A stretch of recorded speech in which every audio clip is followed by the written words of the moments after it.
Alright, hey guys, what's going on? This is HobFoote. We are back once more with Gone Home. It is an interactive walking simulator, I guess. It's a story-based thing where you go and find clues of this house that you've not been to before. Because you come home from overseas and you're like, alright, I'll drive myself to this new house that my family's in that I've never been to before. And you get there and you're like, WTF, mate, where is everybody? And turns out you don't know. And we're kind of just walking around and snooping in every little thing, every little place that we can to find out. So that's what we're currently in the middle of doing. So far as, what's going on in the game, you should go back and watch some of the other Gone Home videos that we've got posted. This is not a chaos playthrough, by the way, in case you're expecting a chaos playthrough from me. But this is just a regular kind of walkthrough, playthrough. So if you want to know what's going on in great detail, go back and watch the other videos in this playlist, but if you're okay with not knowing in great detail, basically, marital problems between my parents and my younger sister seem to have run away, and they, okay, here we go. Katie, Mom, and Dad were going to make up the guest room for you to stay in over the summer, but you came home on such short notice that they weren't around to do it. Where did they go? You can use my room if you want. I won't be needing it anymore. Sam. Okay? Sam is the younger sister, and she's kind of been going through some stuff, from what it seems like. It seems pretty certain at this point that she's in lesbians with somebody at this new school she's gone to. But she's run away, and we don't know why. Having some tough teenage times, I guess. Don't know. And she left a note saying, I've gone away, don't come looking for me. Peace out, Girl Scouts, basically what she said. So. Hey, Sam, you were asking what my JROTC ribbons meant. Here is a handy guide. Orienteering, this means the Army thinks I can find my way around. Rifle team, the Army has branded me as a certified killing machine. Adventure training, I am a born adventurous and no borders can hold me. The Army recognizes this. So if you didn't think I was cool before, now you do. Lonnie D. Lonnie is Sam's crush, I guess. Composition notebook from Samantha Greenbrier. Ghost Hunter journal, nice. Sighting journal, the 31st of August in the morning, a tall shadow in the upstairs hall. When I rounded the corner, no one was there. How tall was Uncle Oscar? Note, I was not wearing my glasses. Okay. September 3rd, and shortly after midnight. Faint voice coming from the bottom of the stairs. I said hello. Did not investigate. Probably was the furnace. The 9th. In the afternoon or evening, poured milk from carton and fridge. It was spoiled. Pretty sure I read that spirits and sour milk. Milk was just bought yesterday. Ooh. Oh, moo. Ah, get it. Also, ghost milk. Let's see, the 9th of October, about a month later, around midnight again, Lonnie says she feels a presence in the TV room. I suddenly begin to feel cold. We build a protective pillow fort. So that was just recently. We saw that still up there. But they cuddled up in that protective pillow fort as well. Let's see. Midnight again. Lonnie and I employ a Ouija board. It'd be an employ an Ouija board as a medium. I don't know. Disturbing messages are conveyed from the other side. Oscar's definitely here. 28th. Through to the 29th, enlisted Lonnie to stay up all night and help patrol premises. Reporting any signs of otherworldly presence, Lonnie reported many sightings, but all remained unconfirmed. Possible ectoplasm in attic, probably due to leaky roof. Sample taken just in case. Despite our best efforts, we both fell asleep around 4 a.m. All in all, a successful night. Oh, but it was. Oh, hey, look, boxes with my name on them. I'm Katie, by the way. All my worldly possessions in a box. I don't know why none of the beds are like up against the wall. It seems a little odd. Okay. Some peely wallpaper. Very nice. Alright, so we got another room, and then we're gonna go up into, I guess, Sam's sanctuary up there. Oh, got like an art room or something up here. It's artsy. Some flowers, which seem completely not real. They almost look like they've tried to make an Alstroemeria. Looks a little odd. Oh, another thing. I wonder if there's a cassette around here. Let's turn the light on. Been having fun listening to all the music everywhere. Performance evaluation of Richard Paternock. Evaluation period. Oh, this is the guy that came to train. Exemplary all across the board. Ranger Paternock has been indispensable during the course of the prescribed burn preparation and execution. I believe his expertise and dedication has been the deciding factor in the success of a very complex and challenging conservation effort. In the opinion of the Flintlock Forest staff, Rick's contributions to daily operations have become essential to the outfit's continuing success. To this end, I will be formally submitting paperwork requesting his permanent reassignment to this facility. So there's been a problem between the lady and her husband, our character's parents. I wonder if husband was all down in the blues, and then mom was all unhappy, and now she's getting some Ranger Rick side jobness. Ooh, can I paint it? Let's do. Yeah, no, okay, it won't let me paint. Boo.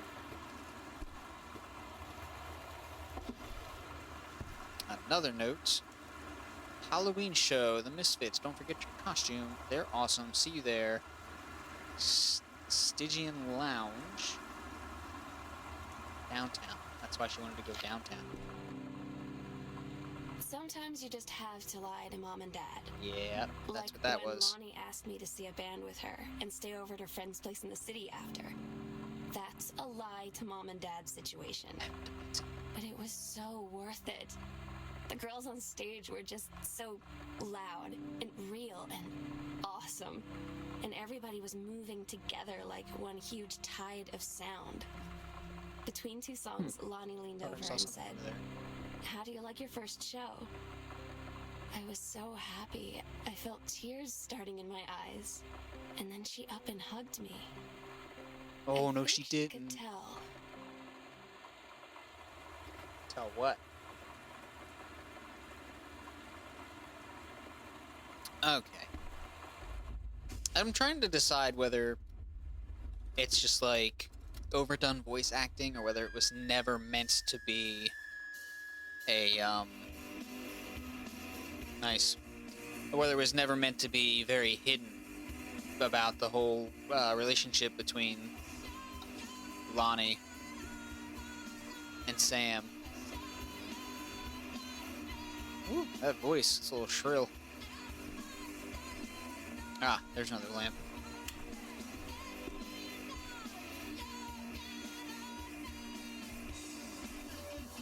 Ooh, what's in there? Oops. Here, let's drop that. Examine book. Oh, I can't read it. Opalaroo wildfire. He saved her from the raging flames, and then things really heated up. Ugh. Oh my goodness. Maybe somebody was having some fantasy times.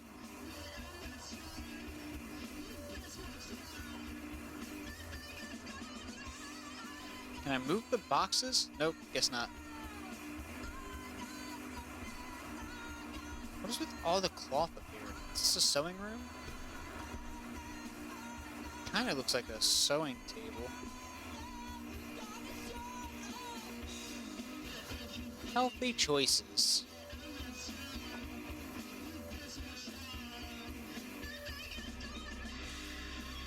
Lonnie, holy crap, I was in the library and I noticed something in the corner and found a secret.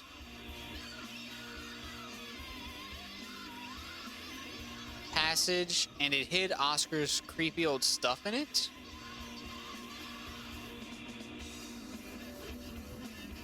Hold on, so...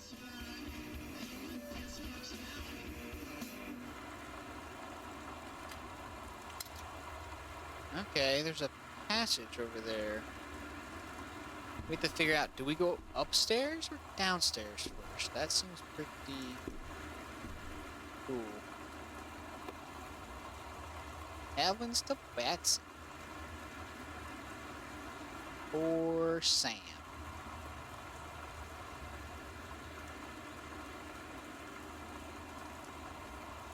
Don't look here. Say don't look here.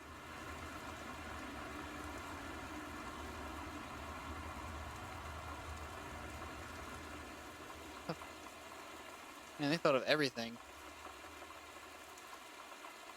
Don't look here.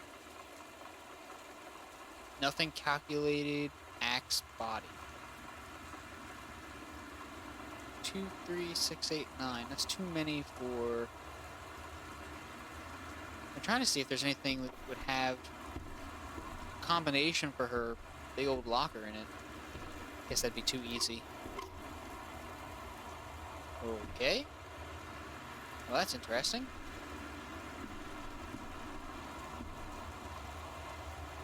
Captain Allegra and the first mates. Huh. How do I close this thing? I can't look at that. Oh my god. Why don't you work, Kane? Really cool.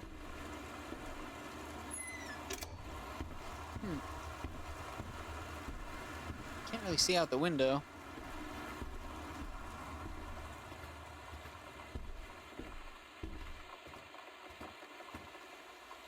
Guess we'll try and go up to the attic? Oh, it's locked. Okay, well...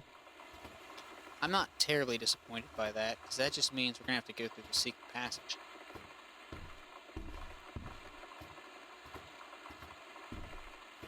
How could there have been a secret passage I didn't notice before?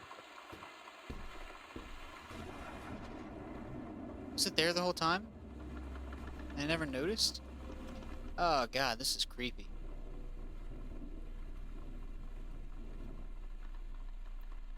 That is interesting stuff there.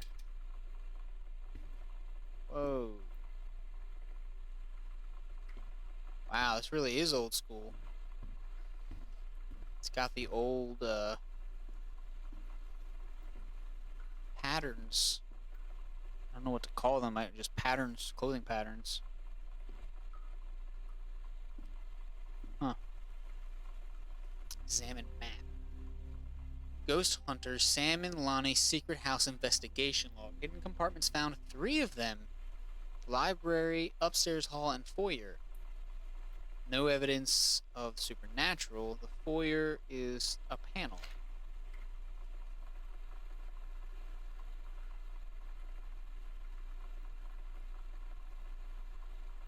So in the foyer over there, and in the library...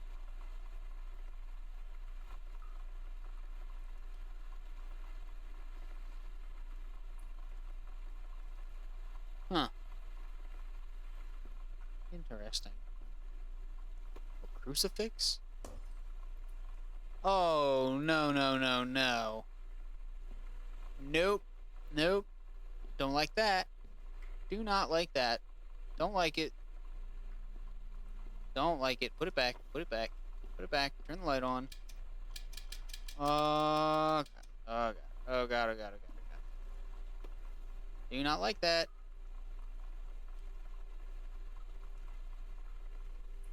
That is some creepy creeper stuff. Couldn't even look at everything in here. I wanted to see all the stuff on the walls. What is going to be on the other side of this? Oh, God. Oh, God. Now, I came and looked in this corner. Oh, it's in the corner, I thought. Maybe I didn't look close enough. There's supposedly something else hidden over here. I definitely came and looked over here.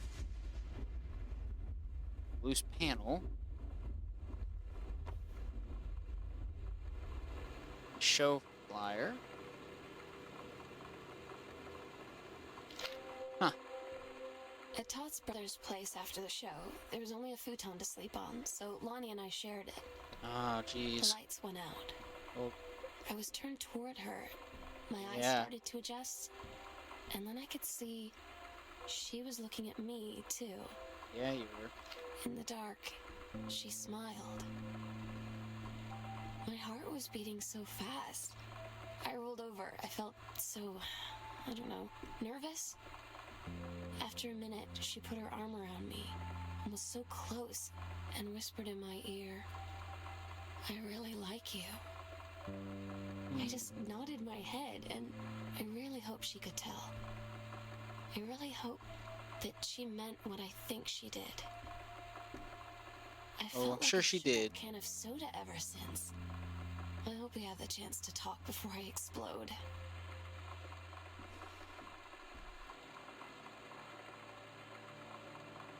Oh, I went too far. Okay. Well, yep, that's pretty much exactly what I thought was going on. It was fairly evident from the get-go, and I don't know if it was meant to be evident directly, immediately from the get-go or not. Read story. Heaven at the Edge of the World. Oh, she did another one. Part 2, Private Do Not Read. 9th grade. Allegra and her scouting party peered down warily through the dense canopy of rustling leaves from their perch high in the forest branches. Mere feet away, sunlight shone brightly off the inner ice walls of the glacial basin in which the forest grew. Okay, you can tell she's much older now. It was a strange sight indeed, such lessness juxtaposed with the frigid ice formations. Allegra leapt forward without hesitation, bounding through the high branches. The first mate had been captured by the Green Glacier's Amazonian tribe. His life hung in the balance. We have to hurry. Allegra's party followed behind, moving quietly as a breeze through the greenery. Allegra landed in a clearing and shouted, "Stop!" She saw the Queen Amazonian up on her pedestal, reaching for the lever that would drop her first mate into the vat below. A vat? She shouted no and flung her saber at the Amazon's reaching hand, but it was too late. The first mate screamed as he fell toward the water and splashed down, and all was eerily silent. Allegra looked on, frozen in fear and remorse. She had been a moment too late. But then, from the vat, something began to emerge. A head of dark brown hair, just like the first mate's. Then the shoulders and sleeves of his coat soaking wet. But as the figure stood and the water poured down, Allegra saw that the first mate had changed. He was no longer a man at all, in fact, but looked back at her were the eyes, the face, the hair and hands, and body of a woman still in the first mate's clothes. Still the first mate, she spoke in a soft, clear voice. "Captain?" The Amazonian queen said, "She is one of us now, she is ours." Allegra drew her magical flintlock pistols, from her belt, and her crew readied their swords. Allegra glared into the queen's eyes and said, "That's the love of my life, and you can't have her." Womp womp womp. Well, that's some interesting stuff. Second combo scrap. Oh, I think I missed the first one.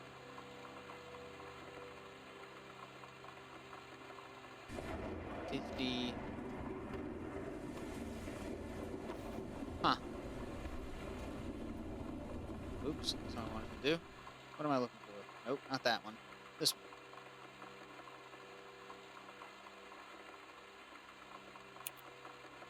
So we're up a floor. Oh, there's another secret compartment that I missed upstairs. Alright.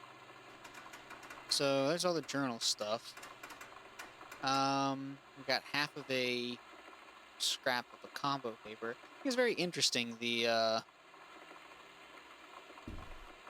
evolution of her Captain Allegra stories there. To see, is this her way of exploring and dealing with something that she hadn't thought of before, or is she subconsciously, wait, am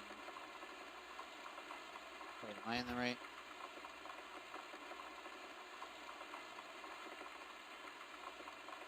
Sam's. Oh, is there a closet I can go into in Sam's room? Seems likely. Oh, a Ouija board.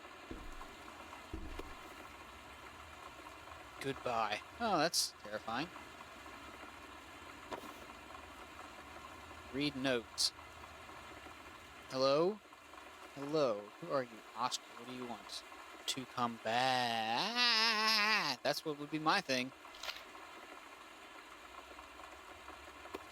Oh, I can grab all these pens and everything. You can't do anything with them. Take first. So I guess I can probably get into the locker now. Oops. we go. Alright, I guess we found all the secrets. I have not gone into her closet. Forgot about that. Let's pull a string. There we go. Board game. Got your number? You want to dance with anyone? Seems like probably an old little girl's game.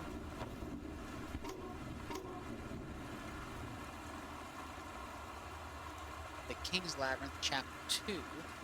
Fraying threads.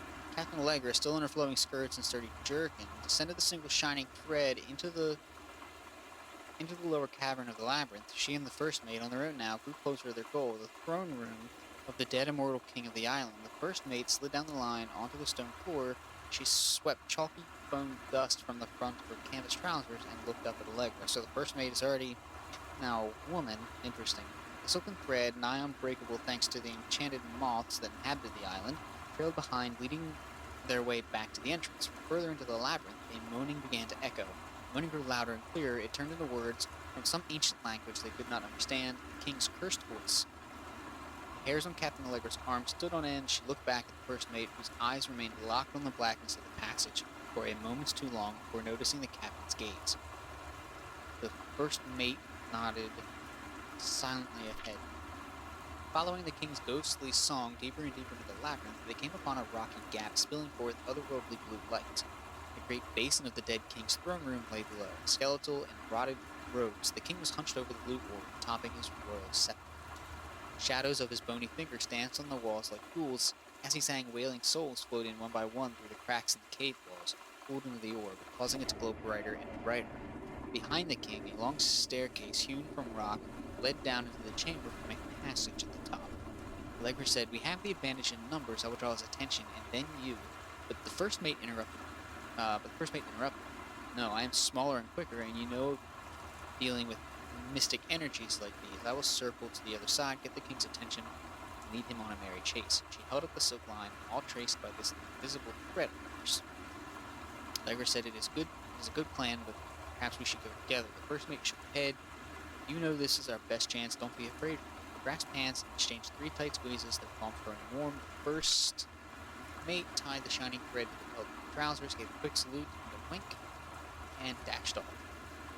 Allegra waited, staring vigilantly across at the top of the stairs where the first mate was to appear. The king continued his wait. No, the singing stopped. The king turned and began walking up the stairs. Allegra wanted to call out, to do anything to stop the first mate from running headfirst into danger. She tried tugging on the line to signal her. No use. The king was nearly at the top of the stairs when the first mate burst through the passageway. She skidded to a stop. Even from across the yawning basin, Allegra could see the first mate's eyes grow wide. She turned and ran. Summoning his undead power, the king left the ground, levitating, gliding behind her with distressing speed. From some dank passage, much too far away, Allegra heard the first mate scream. She was already running toward the sound. The line in Allegra's hand went taut and shuddered. It fell slack to the stone floor. As Allegra ran, she was gathering line, twisting it around her arm. She came to its end. The unbreakable thread dangled limply, its end shredded and frayed in her hand. She tossed to the ground and ran. I wonder perhaps what that signals. A fight between the two, perhaps? Trouble in paradise? It's a collar. Aw, it's Mitten's collar. Mitten doesn't need it no more. She did. He did. Back. Samantha. Special, adorable, merry, affectionate, nice, thoughtful, honest, admirable. Oh, those things from your childhood. You're like, I like these. Man, Sam had this in like the 4th grade. Oh, something there. This is a pretty dope notebook. I'm not gonna lie. Just throw that on the ground. Grab a book, a holy Bible. Okay. Guess we'll put all this back. No, put it back. What are you doing?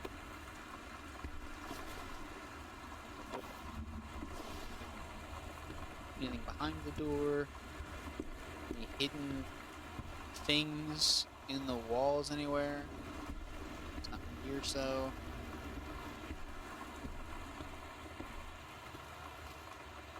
Alright. Let's, enter our combination, perhaps. Private property of Sam. Private. Doesn't seem to be the right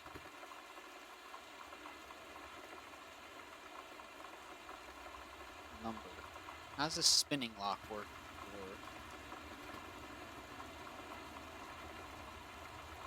You know what? We're gonna do this next time. Bum, bum, bum. That's right. You gotta watch. Come back for another video and watch then. That's it for me, guys. Thanks for tuning in to this playthrough of Gone Home. Seems pretty interesting to me so far. I'm really digging the story. It's definitely engaging. I like trying to piece different things together. I think we're gonna get a lot of cool information once we get into this locker. So I'm gonna stop it here because I'm gonna just go on for another half hour after that. Probably. So thanks so much for tuning in. Thanks for tuning into Bratcat. If you want to help us out here at Bratcat, and the easiest, simplest thing you can do is small but super effective. Go ahead and hit a like, and hit a subscribe on the videos, but only if you want to do so. If you like what we're doing, then that's awesome. If you dislike what we're doing, that's awesome too. Give us some feedback about what you thought of it. If you have any questions, comments, letters of resignation, or other such queries, you can put those down in the comment section below. If you would like to get in touch with me personally, directly, and have a much more in-depth, broader conversation, you can do that at what's my Twitter?